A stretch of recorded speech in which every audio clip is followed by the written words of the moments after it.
Hoy voy a hacer algo distinto. Voy a dividir el video en dos partes. La primera será un poco de historia para tener contexto. La siguiente parte será una demo para explicar cómo funciona Bed y los namespaces de red. Arrancamos. Como sabes, cuando un contenedor de Docker arranca, este le da su propia IP, su propia tabla de rutas y su stack de red completo. Y lo hace en milisegundos, sobre el mismo kernel que el resto del sistema. Y seguro te preguntarás, ¿cómo lo hace? Pues esto es gracias a dos primitivas de kernel que nacieron en un proyecto de contenedores llamado OpenVZ años antes de que Docker existiera. Estamos en 2001. Linux está creciendo, pero tiene un problema gordo. El kernel tiene una sola tabla de red para todo. Todos los procesos comparten las mismas interfaces, la misma tabla de rutas, el mismo stack de red. O sea, si dos aplicaciones quieren escuchar en el mismo puerto, habrá conflicto. Si dos procesos quieren compartir la misma IP, conflicto. Solo hay una red para todos. Entonces, si querías correr aplicaciones aisladas, tipo en un hosting compartido, tenías que levantar una máquina virtual completa, un kernel entero para cada entorno. Y esto, como sabes, es costoso y no escala. Pero hay una empresa llamada SWSoft que lo ve diferente. SWSoft hace virtualización.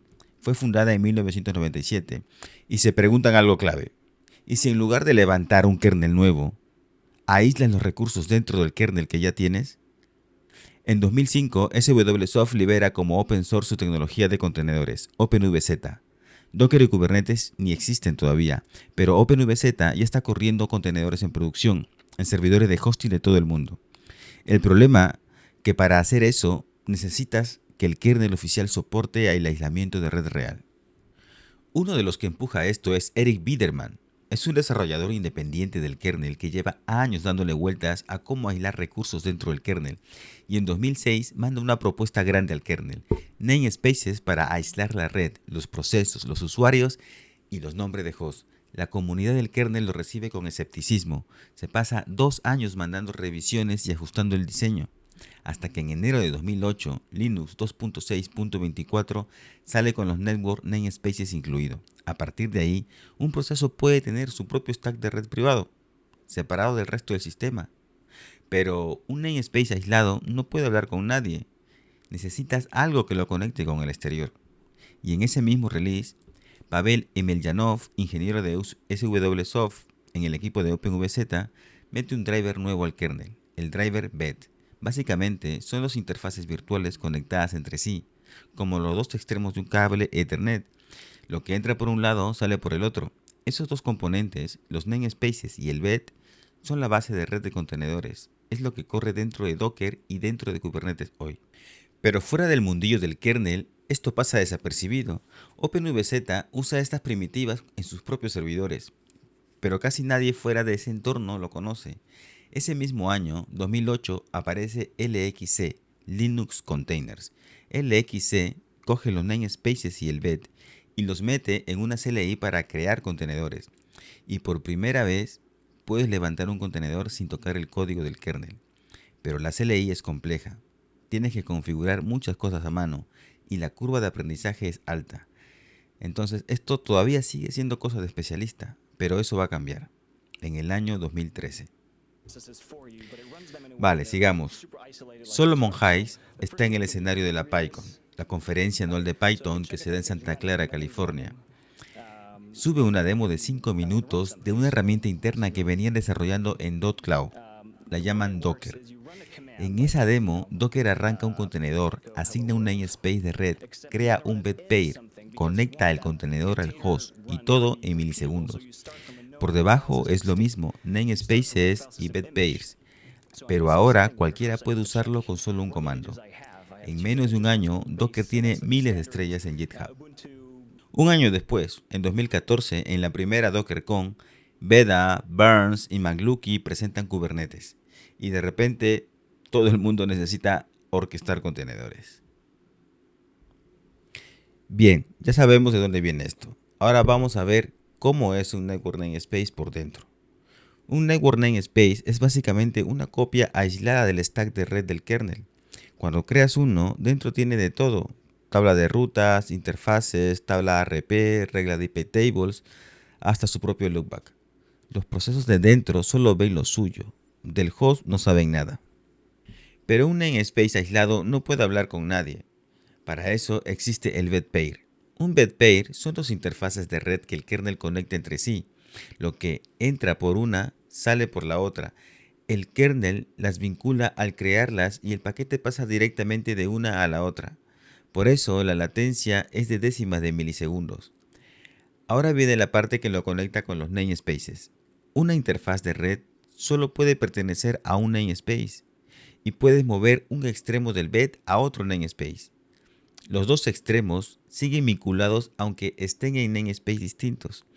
El kernel mantiene esa conexión.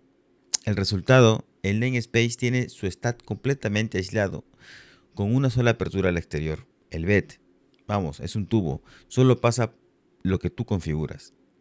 Recuerda, namespace para aislar y bed para conectar. Vamos a construirlo en la demo antes de añadir nada más. Ok, vamos a empezar mirando qué tiene el host. IP-link show, ¿vale? Y aquí tenemos el loopback y el Ethernet 0. Ok, vamos ahora a listar los namespaces. Y como ves, no hay nada, ¿vale? Solo existe el namespace del host, pero es implícito, así que no lo vamos a ver. El siguiente paso va a ser crear los namespaces. Vamos a llamarle namespace rojo y namespace azul, ¿ok? Es una prueba clásica, ¿ok?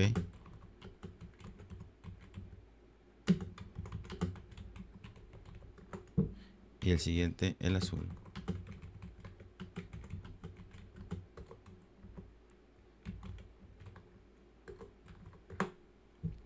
Listo. Para confirmar que el kernel los ha registrado correctamente, voy a ejecutar un ipnet space list. Y aquí lo tenemos, ¿vale? Hay dos. Entonces, ahora voy a ver qué hay dentro del namespace rojo para ver el estado. Vamos a hacer un sudo ip namespaces.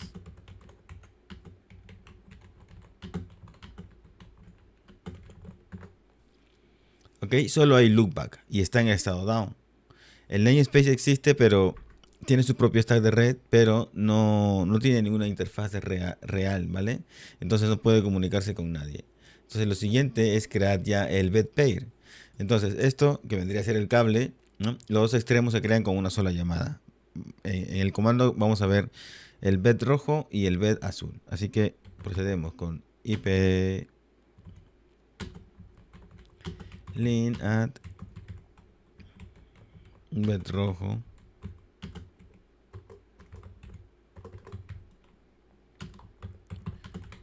name bed azul. Ok. Listo. Las interfaces de tipo bed para que los dos extremos pueden estar ahí. Así que siguiente ip link type bed.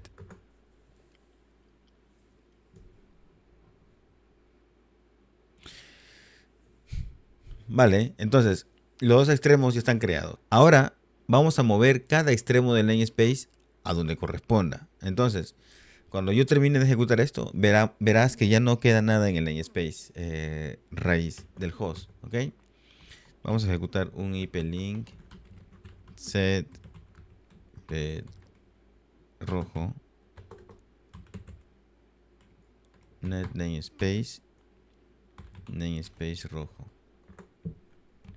Luego sudo ip link set bed azul.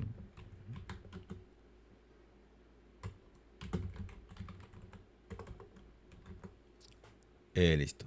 Ahora voy a comprobar nuevamente si el host lo sigue viendo. Ok. Vacío, ¿vale? Han desaparecido el host. Ahora miro dentro del namespace rojo, ¿vale? Solo para confirmar que el extremo que corresponde está allí.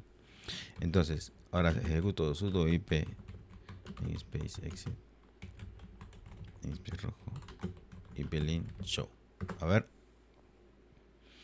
Y ahí está, ¿vale? Aquí lo vemos. Bed rojo IF3. ¿Vale? Esto de aquí, fíjate que dice IF3. Esto es el kernel diciéndote que el par de esta interfaz vive en el índice 3, ¿ok? De otro namespace.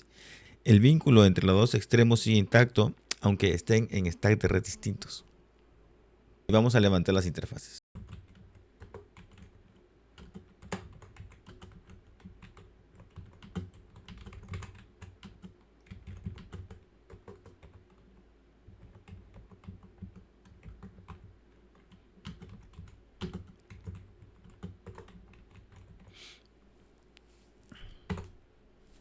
Siguiente.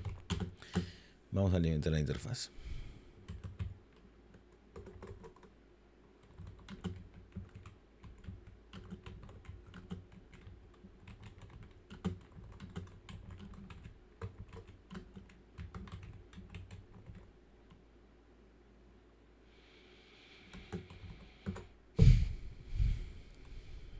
Y ahora el loopback.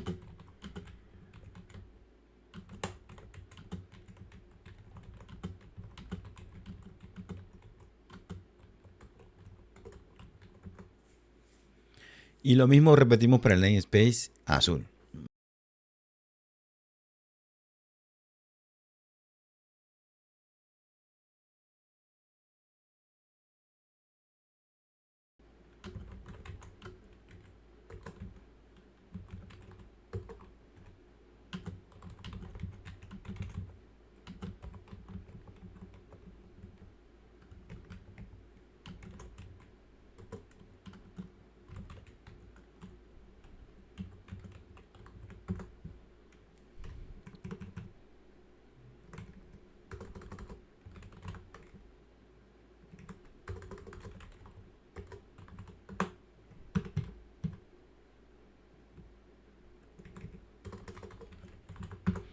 Listo. Ya hemos levantado, le hemos asignado el IP, le hemos levantado la interfaz y el loopback, ¿vale?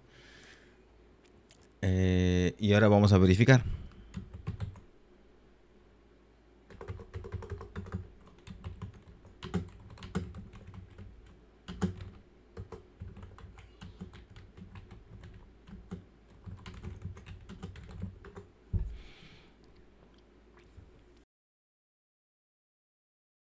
Solo ve loopback y bet rojo, ¿ok?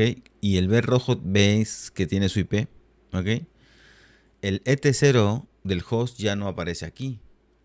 El bet azul tampoco aparece, ¿vale? Esto quiere decir que este namespace es un aislamiento real. Entonces, ahora voy a hacer un ping del namespace rojo hacia el IP del bet azul, ¿ok? Vamos a ver si esto funciona de verdad. Exit, namespace rojo, rojo. Ok. C310.10.0.2. Ok. A ver. Y responde. Ok. Vale. Ok. Mira el terminal 2. ¿Vale? Los paquetes aparecen en tiempo real. El echo request sale del namespace rojo. Cruza el cable y llega al bed azul. En el namespace azul. ¿Vale? El echo reply vuelve por el mismo camino. Ok. Del namespace azul al namespace rojo. Si pusieras este sniffer en el host, no verías nada porque los dos extremos no están enganchados al host, ¿ok? Ahora, una cosa más. Antes de pasar al bridge, ¿ok? Voy a ver la tabla de rutas del namespace rojo. Vamos a listar la tabla de rutas, ¿ok?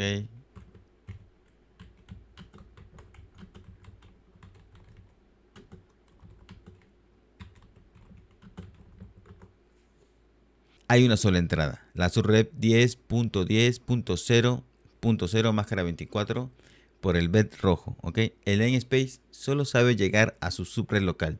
No tiene ruta al host, no tiene ruta a internet. Para salir hacia internet haría falta una ruta por default. Lo que acabamos de construir en la demo funciona para dos namespaces hablando directamente. Pero si tienes varios contenedores que necesitan comunicarse entre sí, esta configuración no sirve porque no es escalable. Lo que necesitas es un concentrador, es decir, un bridge. Un Linux Bridge es un switch Ethernet en software. Mantiene una tabla de MACs, aprende la dirección MAC que está detrás de cada uno de esos puertos, y cuando le llega un frame lo manda directamente por el puerto correcto sin hacer broadcast a todos. Sus puertos son simplemente interfaces de red, en nuestro caso, los extremos de los bed pairs que se quedan en el host. La diferencia con la demo es esta. Antes, los dos extremos del cable estaban dentro de los namespaces. El host no tenía ningún extremo. Aquí, un extremo entra al namespace y el otro se queda en el host como un puerto bridge. Docker 0 es una interfaz de host como cualquier otra con su propia IP. El host es parte de esa subred. Si desde tu terminal haces un ping a determinada IP de un contenedor, el paquete sale por Docker 0, cruza el bed y llega al contenedor. El contenedor tiene una ruta por default apuntando al bridge. Todo lo que no sepa a dónde entregar lo va a mandar a este default gateway y el host decide si lo reenvía a otro contenedor o lo saca a internet con NAT a través de ET0. Si te gusta este tipo de videos, ya sabes dónde estamos. Déjame en los comentarios hasta dónde llegaste con la demo o si hay algo que no te quedó claro. Suscríbete y gracias. Nos vemos en la próxima.